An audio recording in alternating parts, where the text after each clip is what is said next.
We're standing in the beautiful SEER Institute right now, our new training facility in North Seattle. We are focused on training service techs like most companies are, but we take it another step. We're training on general managers, service managers. We have a fantastic training coordinator, Matt Plugoff, who's full-time training. We have 22 team members in kind of the next wave of GMs for the SEER group.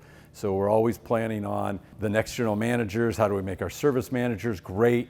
Who's the next wave of service managers? So we do look at merger and acquisition. We're obviously very involved in that, but we really have a keen focus on growing the core, growing the team, being the right entity and the right companies to work for, and doing everything we can for that team member to grow the path and to enjoy their career and to extend their career in HVAC.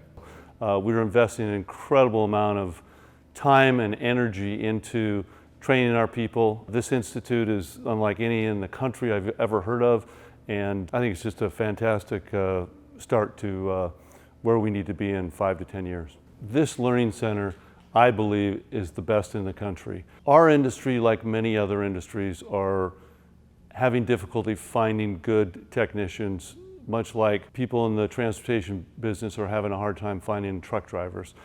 Contractors are having a difficult time finding tradesmen.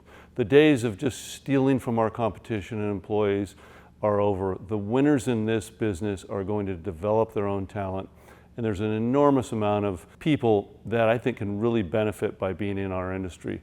Pay is really good, it's getting better all the time. You can come through an institute like this institute, and within weeks you can be a revenue producing asset to a company. We're developing jobs for people that pay significantly and can really enhance the lives of people across the country, in my opinion.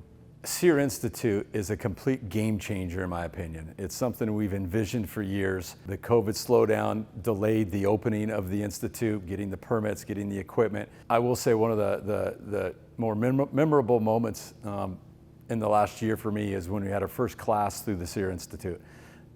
When we talk about we're changing lives and we're putting team members on paths they want to be on, when you see 10 people going through a class and I get to walk in on day 5 and congratulate them, pass out certificates if they passed. Luckily they all did that day. The response I get is moving.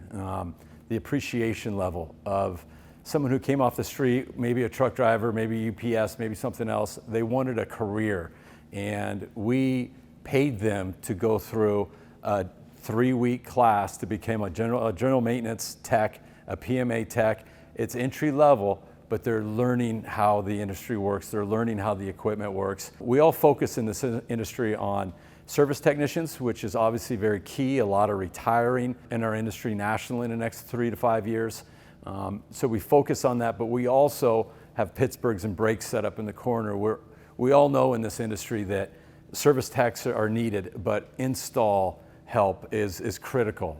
The real COVID spike has been replacement, AOR, AC add-on in some of our markets, Seattle, for example. I think Seattle's 49% AC'd right now, so that's a long run. We need to build installers as well, anywhere from lead men to helpers. So we can't just, like we've done in the past, is try to overpay the competition's employees and pull them in. We all know what happens when you do that. You get bad habits, you get people that were not trained maybe the right way. They don't take care of our consumers the way we want them to be taken care of. We worry about our brand, we want to do things right. We can build those installers at the SEER Institute now. Like I mentioned, Pittsburghs and brakes are set up. We can teach them how to make metal. We have a classroom that they'll learn the code requirements. Every city, every state's a little different. We will train to that where these future installers are coming from. But we can really change lives and help the businesses as well. We can build installers for how we need them. And a real key to that with service techs and installers is how do they communicate to our customers? How are they taking care of the real important part of our business is the customer base.